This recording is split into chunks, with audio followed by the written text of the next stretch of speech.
Jim, Rowan, how you going? It is the 10th of October, 2021. It is a beautiful day, if that matters to you.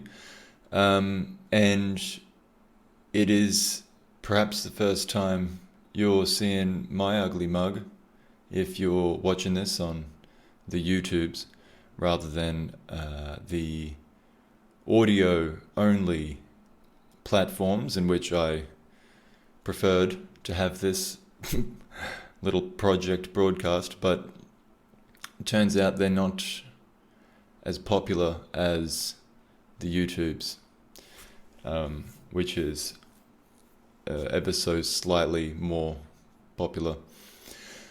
Because, 1 or 2 is more than 0. So, here I am. I didn't feel like making those little... I've played around with the visual component of this. And I just didn't feel like continuously making little graphics or having that game, the Fire Pro play, or I played WWE for a bit, and it just, I don't know, it was just a placeholder. I really don't think that my appearance here adds anything to this, but hell, why not give it a go? I mean, I usually do these in one take anyway, so now you get to watch the magic happen. And by magic I mean me talking about these matches that I watched. We're going to go through the next 3 today. Now, did we get to October in the last one? Yeah. So I covered October 1st, which was the B block. That's all just quickly. Jeff Cobb beat Tamatonga. Evil beat Owens. Yoshihashi beat Taichi. And Okada beat Goto. And then in the main event, Tanahashi beat Sonata. So there you go. That was a pretty good card, that one. And I've been getting some heat for the ratings I've been giving some of these matches on Reddit, just because, I don't know, I think it was probably a bad idea to use star ratings, just because it's kind of established what those star ratings mean. It doesn't matter what I think that they mean to me, what my ratings actually mean. So that was really probably just a poor choice on my part. But anyway, these matches, there's a bunch of matches that I really enjoyed here, and then some I didn't really enjoy that much as well, but okay, let's get into it. So on the 3rd of October, we were in Aichi for the A block, and Kosei Fujita took on Yoshinobu Kanemaru. And Fujita tries to handwalk his way out of a double leg crab, but he doesn't make it. He's forced to tap out. And this madman Fujita is still expecting to be winning matches. So I wonder when it's gonna dawn on him that it's not what he's going to be doing for a while. But Kanemaru says he isn't even sweating, and it actually looked like he truly wasn't sweating. Oh, by the way, like a shirt. Bought it in Japan. Thought I should have a memento, from that. It's become a pre-COVID memento now, because I was there for the Tokyo Dome. And yeah, good old Liger.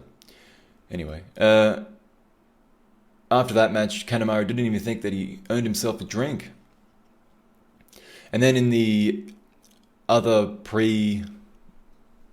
preliminary match, I guess, the Naito forfeit, it was Bushi versus Toru Yano. So I'm sorry, I'm not interested in this one, skipping to the finish, Yano puts a bag over the referee's head, so he doesn't see Bushi with the roll-up, but then Bushi takes the hood off the referee when Yano strikes.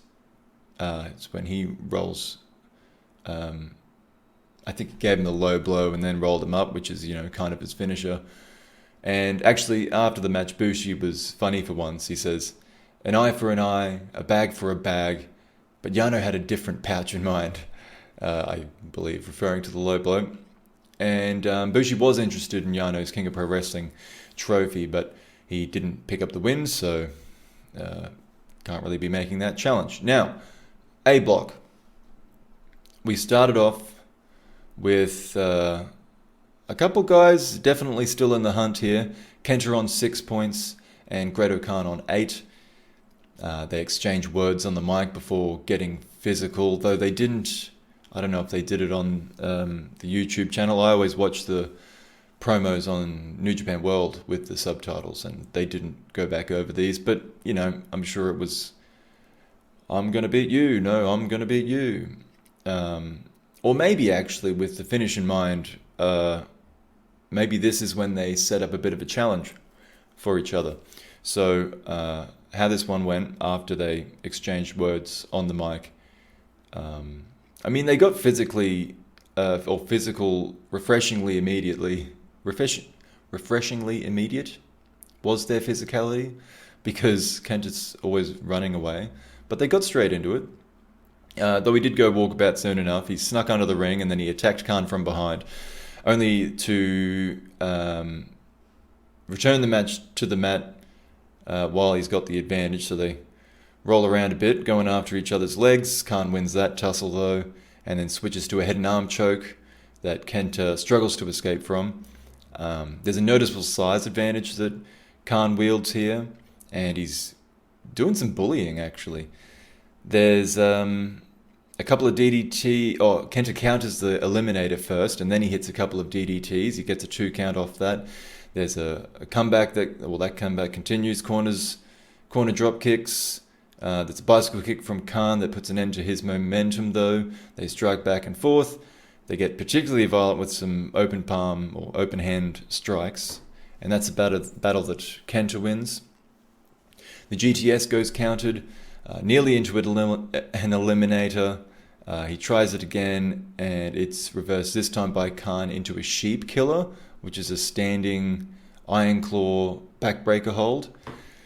Kenta escapes. He involves the referee. He takes the opportunity to bring a chair in, hits Khan twice in the back.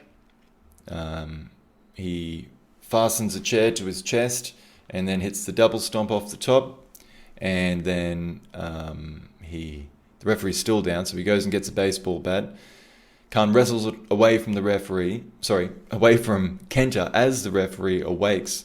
And with that distraction, Kenta tries to roll Khan up with a hand full of his colourful genie pants. And that's the finish. He becomes, Kenta, the first man to take points off of the Great Khan in the G1. And then Kenta brings the chair back into the ring and sits down on it. And he asks Khan to bow to him. And this is what I was referring to at the beginning of the match. I'm assuming this is the back and forth. Is that going blurry? No. The back and forth that they had. So at first Khan looks like he's going to do it. He's like, at first the Arrow refuses. But then he starts, like his knees are wobbling and he's like, I have to do it. But he suddenly just grabs Kenta by the face, eliminator, and then he storms up the ramp. Large parts of this match were lumbering, I felt, but I also think it could be a good feud. I think they played off each other pretty well. I mentioned it in the Yano match, that Khan was a good foil for, or that Yano was a good foil for Khan, rather, that Khan has that super seriousness despite being a little bit silly, and it plays well to someone that has a good sense of humor. Of course, Kent is a heel as well, so It's a bit, I don't know, less, a bit, that takes away from that potential feud a little bit, I guess, but Kenta's the right kind of, sarcastic, funny, point out how silly Khan's being while Khan's very serious and angry about something. I see that as a dynamic that would easily work well. But afterwards, Khan asks us to search Twitter for hashtag KentaShine. He's saying this in a mocking way, and he tells Kenta to die.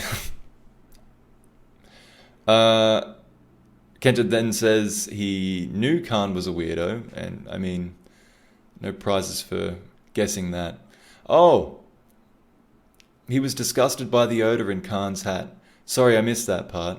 So when he put that chair on Khan's chest and was doing the double stomp off the top, he went and grabbed Khan's little Santa hat first, and he put that on, and then he did the stomp with the hat on. So that was kind of funny. And Kenta has Hiromu next, who's filling in for Naito. He says Hiromu acts like a child and he should be facing heavyweights like Kenta was when he was even younger than Hiromu. Because he's like, he's in his 30s now and he's still acting like a child. The next one here, Yujiro on 4 points, comes out with Peter, of course. Tangaloa on 2 points with Jado. No points for Getson, who I'd rather have by my side. All 4 of them 2 sweep before the bell. They both offer it again in the opening stages of the match, only for them to each have a turn betraying the other. So once all that silliness is over, they get into a bland match that they were always going to have. Yujiro does roll back the years with a tope suicida, but little else is noteworthy.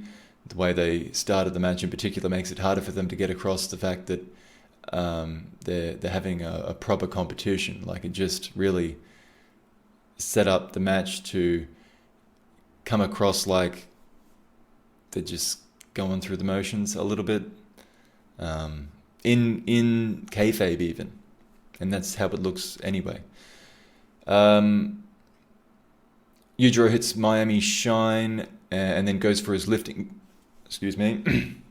DDT finish that he started doing, but Loa counters into apeshit to pick up the victory, his first victory of the tournament. Because, of course, those 2 points that Tangaloa has is for the Naito forfeit at this stage. And I will say this, that Loa really sold the victory well. Like, it really looked like it meant a lot to him that he picked up this win. He shakes Yujiro's hand, he helps him up. The Shotum Bullet Club theme, the main Bullet Club theme plays just to signal their alliance. And they all leave together. It's very sweet. And I feel bad.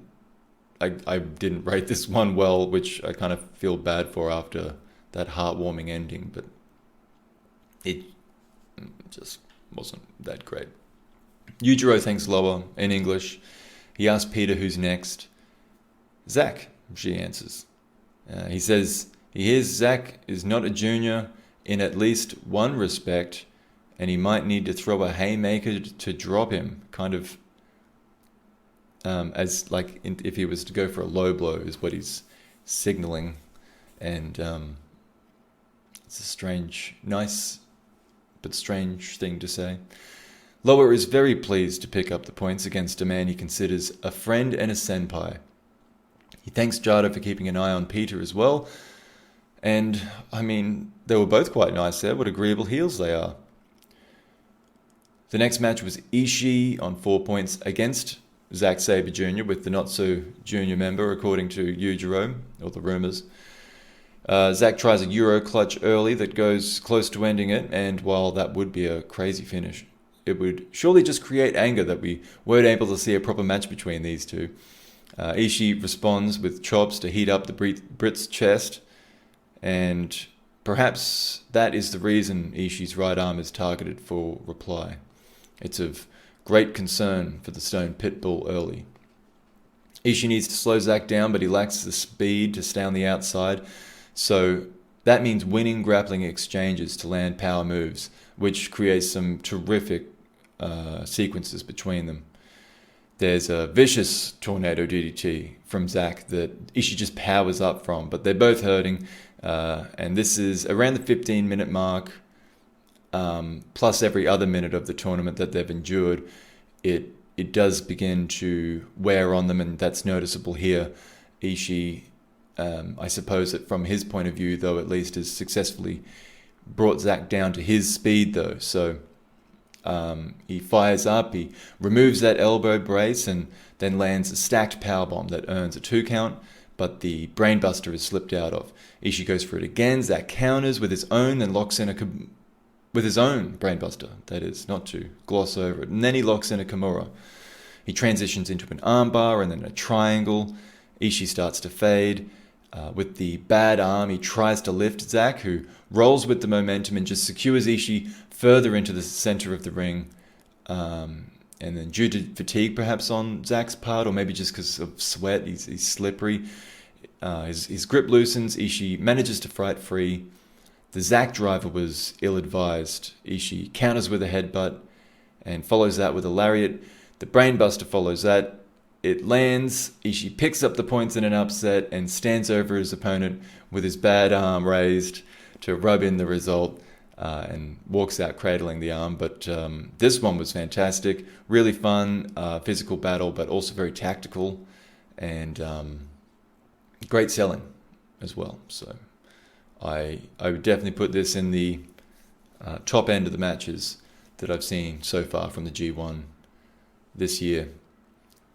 Zack kind of laughs off the loss a little bit, saying he was distracted by Ishii's good looks because he's aging like a sour kombucha as opposed to a fine wine, saying he looks even better than Ibushi and Sonata. He thought they were handsome, but Ishii's even better.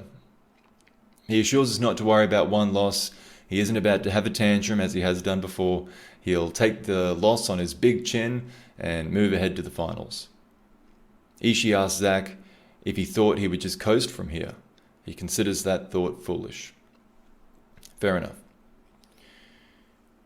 Shingo Takagi and Kota Ibushi is the main event. They're both on 6 points, and after a cautious start, they lock up and begin testing one another out. They do a great job selling the fight that they've both wanted for a long time. They managed to hold that tension and kind of sell it in how they interact with each other. Shingo takes advantage and takes the advantage, wears Ibushi down. When Ibushi invites a test of fighting spirit, Shingo opts out to remain in control instead. Ibushi lures Shingo back into a striking battle briefly, flings him from the ring, and then flings himself off the top rope with a spectacular Asai moonsault. He continues flying at Shingo from around the ring, but Shingo puts the brakes on when he goes for a power move.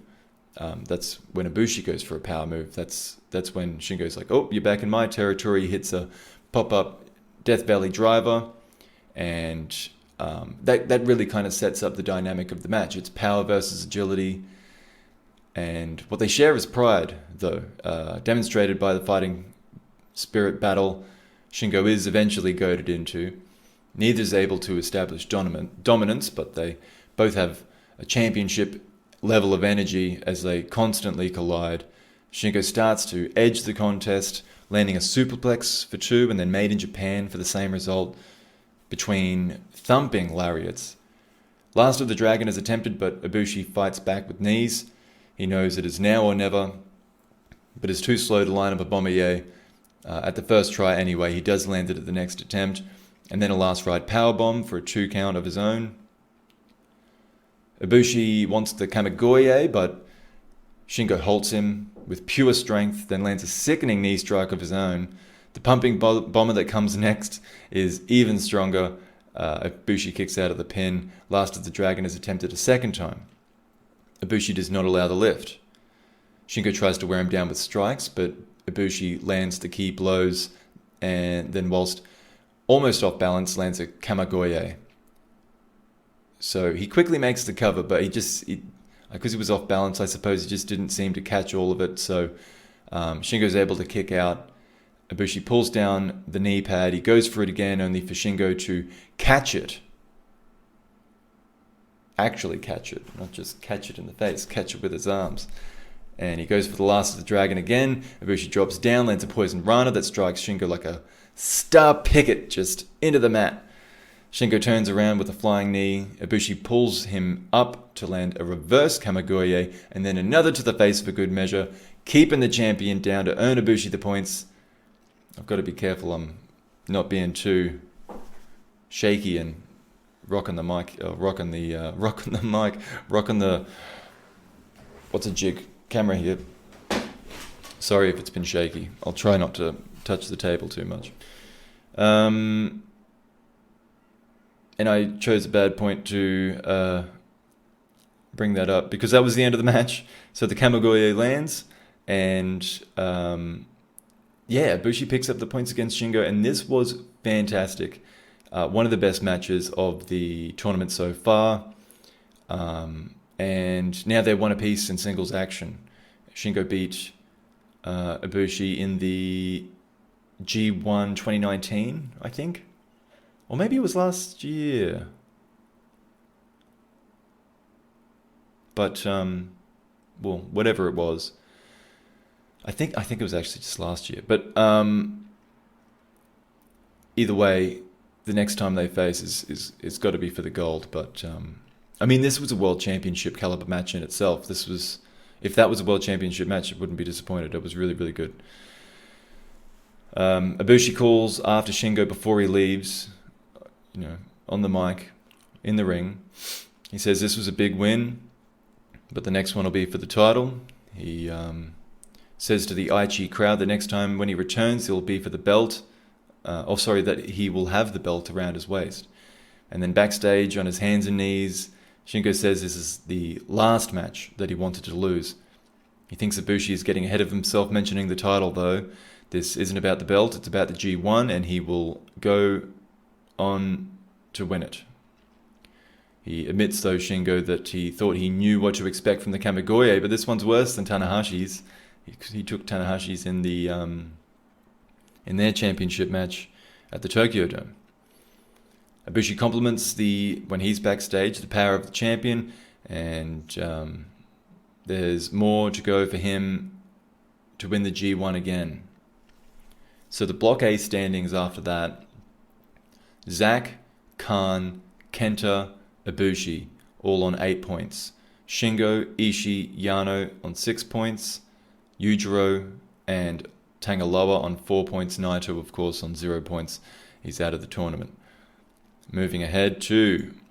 how much time? Oh, gosh. Let's move this along. On the 4th... let me just mute this here. On the 4th of October in Korakuen Hall, B Block action. We had Chase Owens and Hiroshi Tanahashi. Chase is on 0 points, Tanahashi's on 6. Jay White reached out to Owens to give him advice ahead of this bout. And he's a good guy to have on your side considering his record against the ace, Jay White. And it seems Owens listened. His game plan early is targeting Tanahashi's legs. When Tanahashi gets a roll on, he's going for the sling blade. Owens just drops back to avoid it, the way Jay White has in their matches. And then when Tana approaches, he's not really playing possum, but he quickly grabs him for a cradle, nearly pins him there. And then he tries the feet up on the ropes pin, which is how Jay White beat Kota Ibushi for the briefcase last year. And yeah, basically just these little tricks keep Tanahashi from building any momentum. And eventually it leads to Chase Owens hitting the package pile driver and picking up a huge shock upset victory. Of course, he's on 0 points at this stage. I mean, over halfway through the tournament, he's well aware that there's no... it doesn't really matter in terms of G1 points, but of course Tanahashi is the United States champion, so picking up a win over Tanahashi gives him a right to challenge for that title, and good for him in that sense. I don't like it because I don't want to see that match, and I would prefer the United States title be contested between people that you would really expect to be holding that title. And I think Chase Owens is at least one rung below that level. But just by being a very good wrestler, don't get me wrong. Just in terms of kayfabe and rank, he's not there. So it was a well wrestled match, like a good enough match. But certainly, I said before that Shingo and Ibushi match, that sets up a championship match, and the match in itself that set up that match could have been a championship match. This match, on the other hand, if that was the United States Championship match, I think everyone would be disappointed. Not even just because Chase Owens wins, just the match itself. So it doesn't set it up with the same kind of excitement. I think that's fair to say. But after the match, Tanahashi is distraught about the result, while Chase is understandably buoyant. He recognizes his shot at the US title. He will win that title and represent America better than anyone else has. He understands his chances of G1 victory are slim, but he's still bringing the fight to the rest of his opponents. Okay. Good attitude, I suppose. Tama Tonga's on 2 points. He's coming out with Jado to face Evil, who's with Dick Togo, and I guess together they're on 6 points because Evil's not fought a match on his own yet. Although this one is maybe as close as he's gone. All 4 men, 2 sweep before the match, a display of their solidarity. Evil then goes for a traditional handshake, which seems redundant, but Tama takes like a dope, and he nearly also takes a Everything is Evil for that. He was dumb enough to fall for it once, but not quite dumb enough to fall for it a second time. And at least Evil pays him the respect of not asking him to lie down like he did to Chase Owens. Jado neutralizes the threat of Togo, which allows these two to actually have a decent match, albeit with that side story going on between the managers. That'll no doubt play a part in the finish. Evil has his own tricks in the ring, though. He rakes the eyes. He uses the hapless referee. Tama puts on a Tongan death grip, and that causes some grief for Evil, but Tama's ego gets in the way again because he releases it to instead put on the Scorpion Deathlock, and he wants to make Evil quit that way. Evil attempts a low blow, but Tama catches it before unleashing a crazy running, spinning Death Valley driver. Tama landed on Evil. It was wild. Then up top he goes. He comes down with a splash for a 2 count. And Tama really has the fans behind him, which is notable. It's Korakuen Hall, so the fans are into it. Tama is lining Evil up for a gun stun when the lights go out. They return with Togo choking Tama with the garrote until Jado hits Togo with his kendo stick.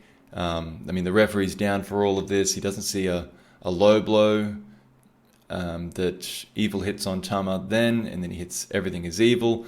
Evil drags the referee over, that he makes the count, and then Sho reveals himself to be the one that turned out the lights that led to Evil taking the win here. This was for these two in particular, I'm not a fan of Evil matches or Tama Tonga matches, frankly. For these two, this was actually a good match. It might be Evil's best match of the tournament. It might be Tama Tonga's. His match with Tanahashi might be better, but yeah, I guess I was just particularly impressed with this match because of who was wrestling in it. So Tama says a deal was made between him and Evil previously, but now he doesn't know if he can trust him. I would say that's interesting if it wasn't every second Bullet Club promo teasing infighting within Bullet Club. Evil tells Tama to remember that this is Bullet Club, and I mean that's actually fair enough. Like, you're a bunch of thieves. You can't really expect to not have your wallet taken now and then in the locker room, if I'm to try and continue that analogy. Jeff Cobb takes on Taichi. Jeff Cobb's on 8 points, Taichi on 4 points. He annoys Cobb, Taichi does, with some little kicks at the beginning of the match. So as soon as Jeff Cobb gets his hands on him, he just hurls him across the ring. And then he rides him like a surfboard, and then he picks him up and he rams him into the corners, and he even rubs salt in the wound by barging Taichi over after doing like the sumo pose. And then Taichi, I guess, maybe taking offense, he does fire up. He stalls Cobb's progress with a kick and more kicks, and now they're actually causing a dent in Cobb. So spin cycles the response. He quickly moves to Tour of the Islands, but Taichi sees it coming. He attempts a backdrop, but Taichi does, the dangerous backdrop. He can't lift Cobb. There's a choke that stops another Tour attempt, and then a kick weakens Cobb, and Taichi does manage to land the dangerous backdrop. Cobb catches the next kick, but eats another. He nearly goes down to a Gato clutch. The crowd are right behind Taichi as he goes for Black Mephisto, but his back just won't allow him to bear the weight of Cobb, who looks for the Tour again. This time Taichi counters with an axe bomber. He tries Black Mephisto again, but he still can't finish it. While at the fourth attempt, Cobb is able to hit the Tour of the Islands and bring an end to the match in his favor. And I'm impressed with Cobb. This has been a good tournament for him. Not to take anything away from Taichi, but this is another good Cobb match. And, he hasn't had an outstanding match yet, in my opinion. But all of his matches have been good, and I just think he can be prone to a boring match, and he hasn't been having them. So, credit where it's due. I'm not the biggest Cobb fan, but he's having a good tournament. Taichi is helped to the back. He admits he was banished to the island, as he puts it, in reference to Tour of the Islands, I imagine. And then Cobb comes in and brags that he's put away another man with championship gold around their waist. So he thinks it's about time United Empire add more gold to their collection. He calls himself the Max in this year's G1 tagline, Max the Max. So Cobb thinks he's the Max. And he sees the Tokyo Dome main event in his future. In the co-main, it's like the two bottom guys facing each other for some reason. Yoshihashi on 2 points versus Hiroki Goto on 0 points. Yoshi runs straight at his trio's partner here. They lay in full force. They take turns just laying in forearms. And the story here, of course, is that they know each other very well.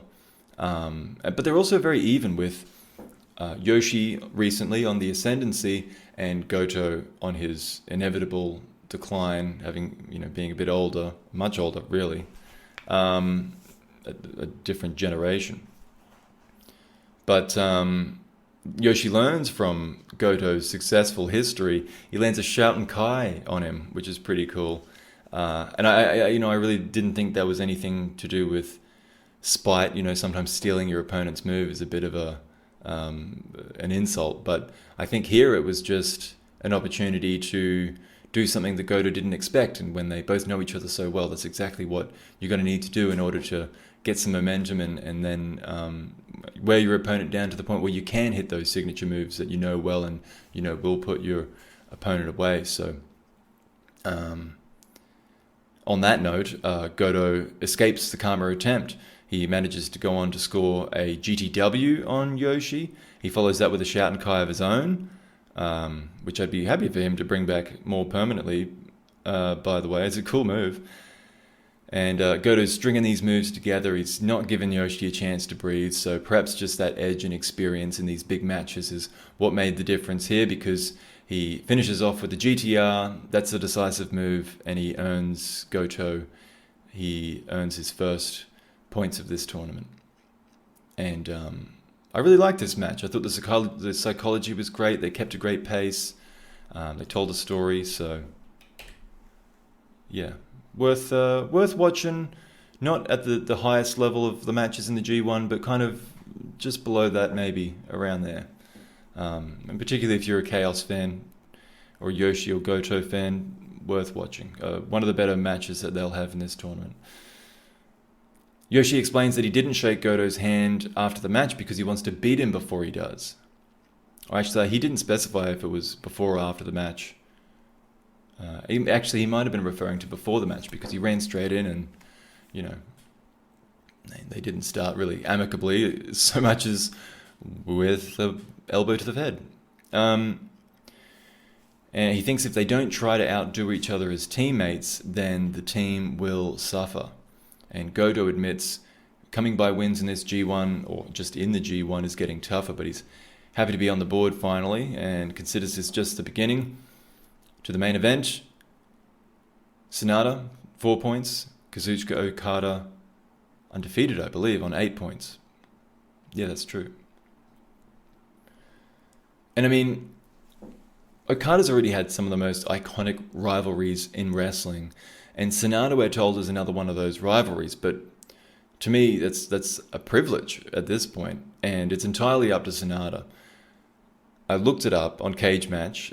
According to Cage Match, in the 8 times that they've faced each other previously, hold on, there's commotion outside. Something going on. I've had some stuff go on out here, so I'm sorry to digress, but we could have a championship match happening out here, and I wouldn't want to miss it. Anyway, okay, doesn't look like it. I am talking about Sonata's record against Okada. 8 matches, Sonata's only beaten him once, and it wasn't a G1 2 years ago. So this is the 9th match that they have against each other, and it's interesting that I felt like it didn't really take the form, even halfway through the match. It wasn't really like a Sonata match. I guess maybe it was, you could call it an Okada match, but Okada seems to be pretty fluent in everyone's ring language. You know, he's kind of happy to have the match you want to have. I don't know. I don't want to call it a standard pro wrestling match because it just, I guess they kept it fairly traditional, but it was good. Just, I guess neither one really took hold or was controlling the match necessarily. Sonata quickly fights off a money clip, but in landing one of his superfluous flips off the turnbuckle just to avoid Okada, his knee buckles and he goes down. He's writhing in pain, and at this point, it would have been interesting to see Okada go for a leg submission, even bring back the red ink, but he goes for the money clip again. And even while Sonata's in that choke, it's his right knee, he's holding his knee. Like, that's as much of an issue for him as the choke happening to him in the moment. But it's the left leg that eventually extends to reach the rope and discontinue the hold. Okada drops the elbow, does the Rainmaker pose, whatever. And the Rainmaker itself is ducked. A TKO lands for a 2 count. That's about the 20-minute mark. The skull inlet is locked in. Okada is swung around. Body locks applied. Okada is dazed, so Sonata goes for the moonsault. But he sees Okada move and he lands on his feet only to hurt that knee again. And he recovers to move in with a Destino-like transition back into the skull end. Okada makes it to the ropes after a long struggle. With Sonata standing tall, the crowd make their preference for him known. They're really excited to see Sonata win this one. Okada desperately attempts the Rainmaker, only for it to be countered into another TKO. Sonata hobbles to the turnbuckle, lands the moonsault, but his damaged knee stops him from making the cover quickly. And Okada kicks out when he does manage to make that cover. So now there's 5 minutes left. Sonata considers how he's going to put Okada away, so he goes for the skull end again. more than once, but Okada's counters for it are plentiful. They test each other with strikes briefly, but this has definitely been more of a grappling match. And Sonata dodges another Rainmaker attempt. He goes close with an O'Connor roll. The crowd are stomping their feet, and it's really fun when they do that because it really adds to the noise. It makes it sound like it's echoing around the arena. They're really into this one, and it's no doubt it's a great match. So the two in the ring are frantically trading holds, just looking for that move that'll put the other down in what's been like a technical masterpiece in terms of just pro wrestling grappling. And the finishing sequence as the clock counts down is just tremendous. Sonata goes back to that Destino setup, only for Okada to see it coming this time. He hits that, it's like a Michinoku driver, kind of over-the-shoulder driver that he's begun doing rather than the tombstone. And the finish is, after that, he picks Sonata up and hits the one and only Rainmaker that he of the match and makes the cover, pinfall victory after the Rainmaker. And this one went to the last 30 seconds of the match as well, I think, similar to the Tanahashi match with Okada. And geez, the crowd just clapped their hands raw in this match. It was, they really added to the match in terms of creating that atmosphere as best they could. And I don't know. This might be Sonata and Okada's best match yet. It was really good. I really enjoyed it. So, of course, Okada is in the ring with the mic. He teases that some of the fans may have mistakenly picked Sonata to win tonight, maybe overhearing how interested they were in Sonata when he was on top of that match. But Okada says he'll leave the ring 5 from 5. He'll continue on this path toward G1 victory as the leader of New Japan. Backstage, Sonata admits he cannot say he's a rival to Okada considering their record, but he has hope of being there in the future. Okada, on the other hand, he thinks that this match proves that the rivalry is worthy. Remembering that 2 matches ago, it was Sonata that defeated him in the 29th minute, so that's also a callback to their last G1 match. And regarding his next match, he has no feelings toward Taichi, kind of a dismissive way. He says that, although he does, he recognizes him as a tag champion, but he's dismissive about that as well. It's not a division that he's interested in, so he'll just be showing himself to be higher ranked in singles action. So we leave the B block here. 10 points for Okada and Cobb. That rivalry, obviously, looking to continue. Evil is on 8. Tanahashi's on 6. Sonata and Taichi are on 4. Tama Tonga, Hiroki Goto, Yoshihashi, and Chase Owens are all at the bottom together on 2. This block is much more spread out than A block, which we will get to. What are we doing for time? All right, let's get to it. This was just on the 7th, a few days ago, in Hiroshima Sun Plaza Hall. Ryohei Oiwa took on El Desperado in the opener. He fights until the end, but Despi wins with a standing figure 4. In the promo, he says he's been away for a while because he tried something new and injured both his calves. So I don't know what he was trying, but he gives Robbie Eagles a quick shout out. He's jealous that apparently Robbie Eagles is facing Jay White in the US, while he's over here facing a rookie. Then there was a really interesting match between Kenta and Hiromu Takahashi. Of course, this is the fill-in for Naito match. But we haven't seen much of Hiromu lately, so all year really. So Hiromu charges straight in with a drop kick and a forearm, but Kenta quickly counters and takes the fight outside the ring. I was really interested to see how they stood up to each other in terms of physical size, if Kenta had really become a heavyweight, but they're basically the same size. Even in kayfabe, I looked it up, and I think actually in kayfabe, Hiromu weighs more than Kenta does. So, I mean, I don't know. I thought that was interesting. There was a comment on, there was a thread or whatever you call it on Reddit about the heavyweight division or the divisions in New Japan, And I made the comment that, it's just kind of outdated now that all these heavyweights at the top of the heavyweight division aren't even heavyweights. So why are we bothering with the division then? Just for the even smaller guys. But it's like, I don't know. It's not like you're making stars out of them by being in the junior heavyweight division. It's kind of purgatory.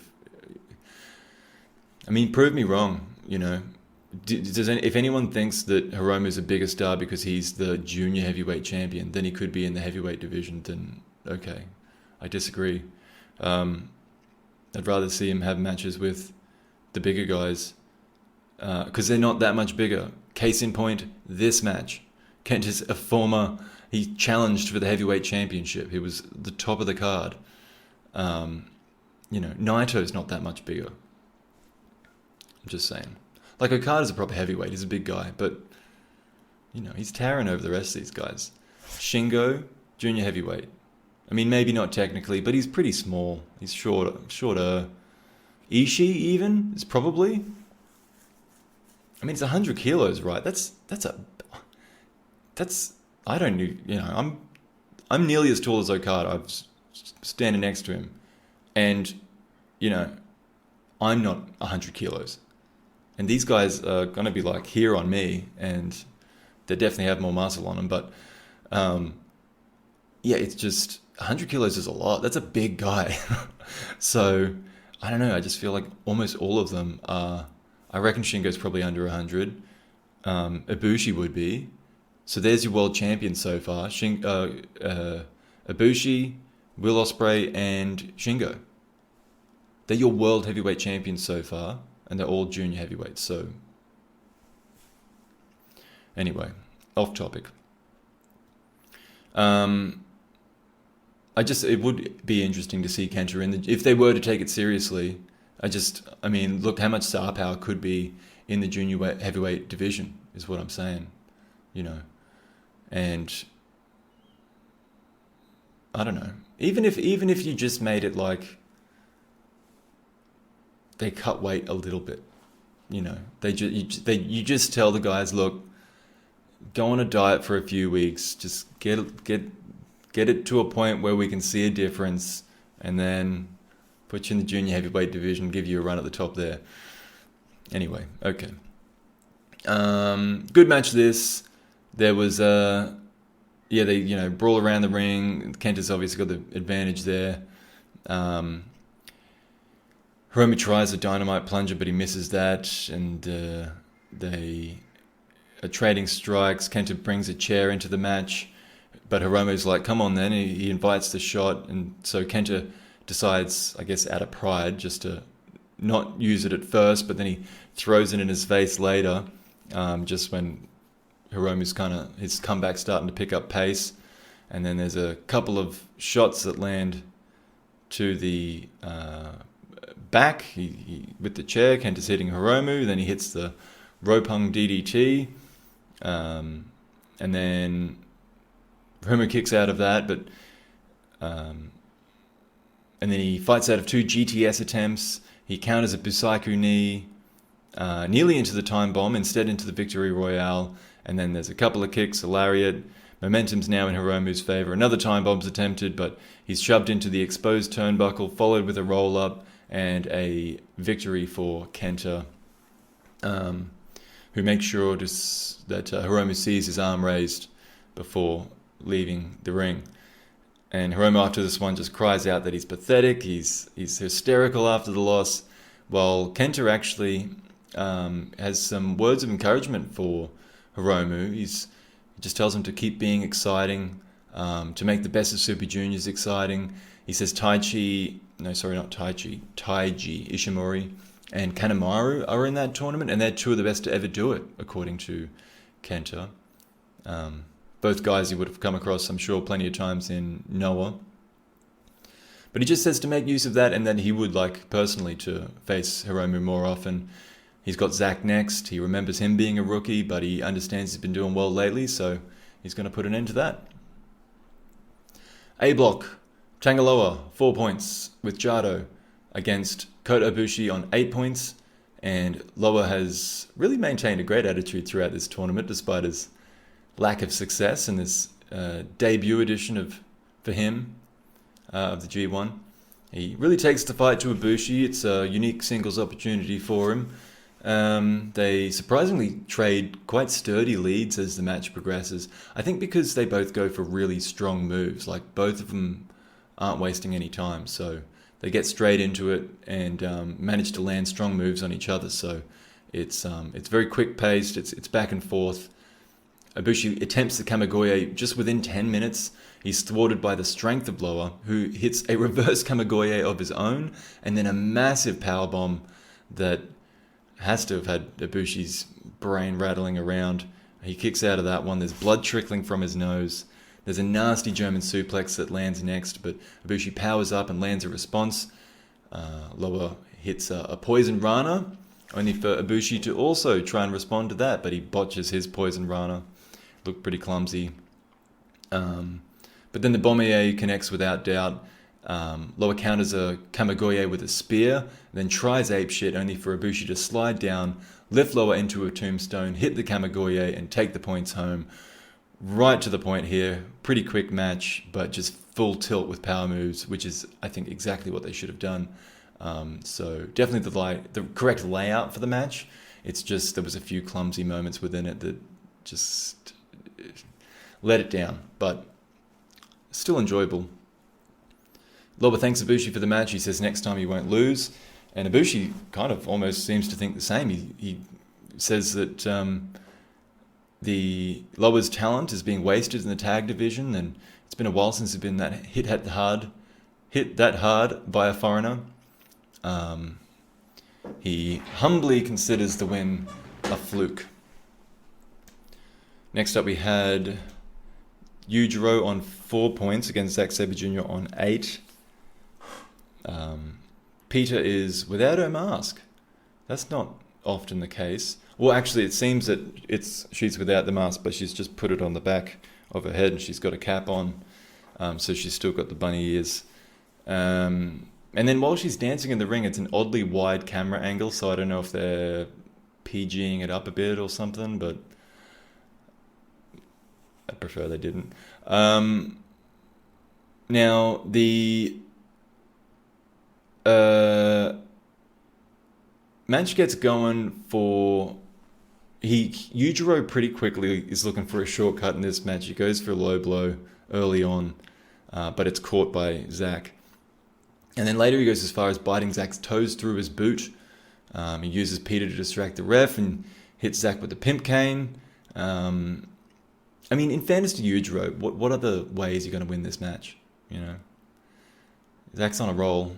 He's hurting dude. He's finishing guys, and he's not just finishing them.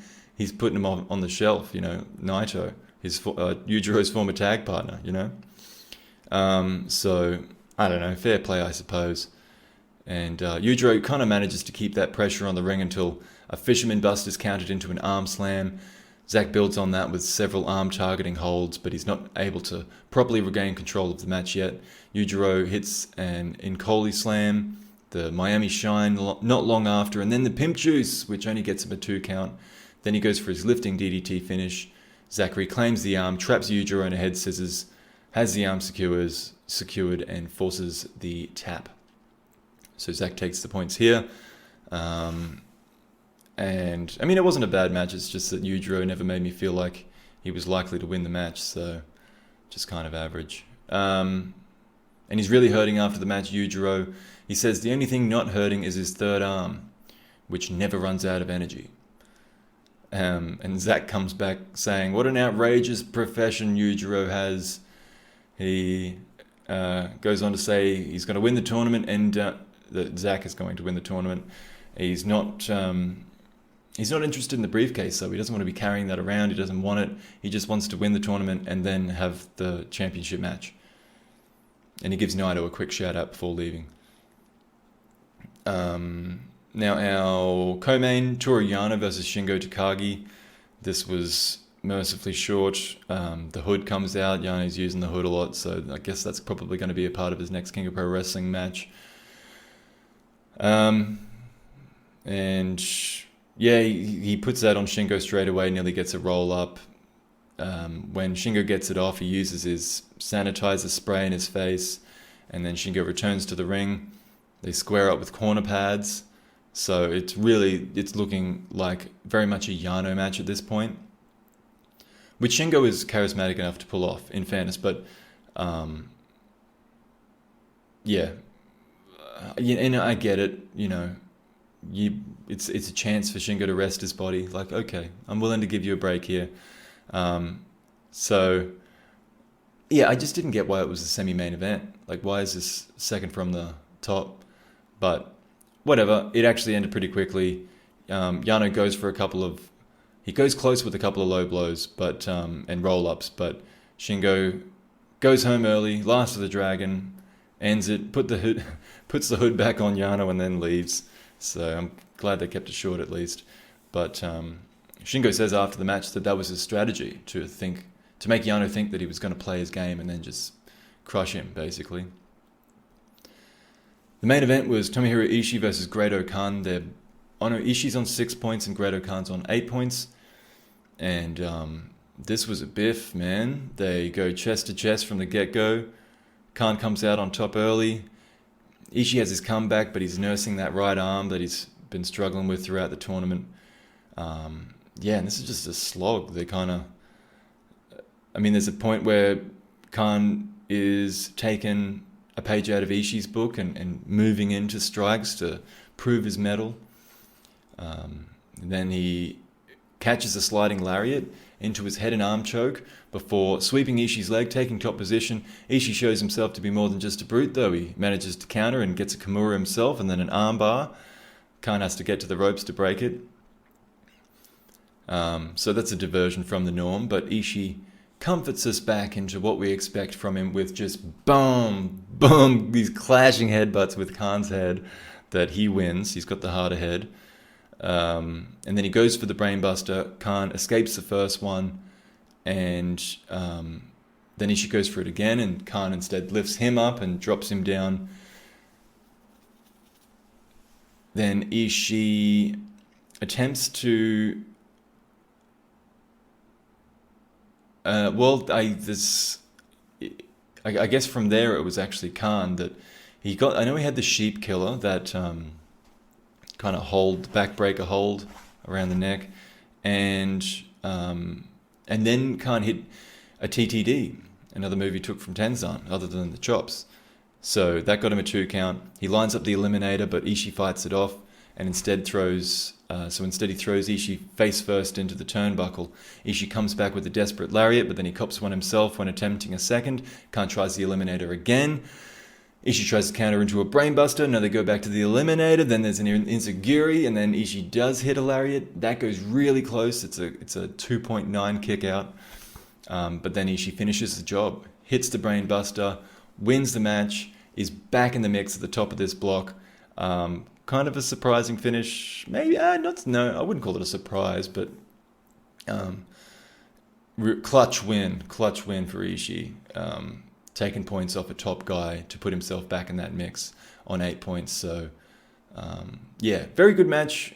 I kind of think maybe similar to how I rated that Yoshi and Goto match, that it's not one you have to go back and see, but if you're going to watch 20 matches, it's probably in that mix from the G1. Ishii says after the match he's happy to fight Khan anytime. He just wants to keep it in the ring where it counts, and he's going to make his next match count, even though it's not a league match. It's the Naito forfeit match. He wants to make that worthwhile. So we finish off here. The A block standings: Zack Sabre Jr. and Kota Ibushi on 10 points each. Great Khan, Kenta, Shingo, and Ishii on 8 points. Yano on 6. Yujiro and Tangaloa on 4. Naito's out of the tournament. And just briefly, I've gone longer than I wanted, but I really like, if you look at this, Zack Sabre Jr., Ibushi, Khan, these names at the top. If we go to the B block, Okada, sure, okay, normal, but Jeff Cobb at the top here. Like, these fresh faces at the top of the card. I think it's commendable that New Japan is refreshing the top of the card I dare say maybe it happened a little bit late, but it's interesting to see now. They've revitalized that division, and the guys that they put their trust in, often they are proven right. And I think that's what's happening now. Because look, I didn't start with a ton of confidence in Khan or in Cobb. I'm sure I've considered Zack Sabre Jr. kind of boring in the past. These guys are flourishing at the moment, and it's just it's interesting to see where it goes. The fact that they're doing so well in the G1 over established names is it's just fun to watch. So I'm enjoying the tournament, despite what maybe my ratings on Reddit might say. I'll keep posting those and taking hate, whatever. But thank you for listening, and perhaps for the first time watching this, I hope I didn't scare you off with my ugly mo. This is new. I had a beard before, and I got sick of it, and I just kept this much in an attempt to look like Rick Rude. I can't pull that off, but I've given it my best shot. Thank you for listening. Until next time, have a good one.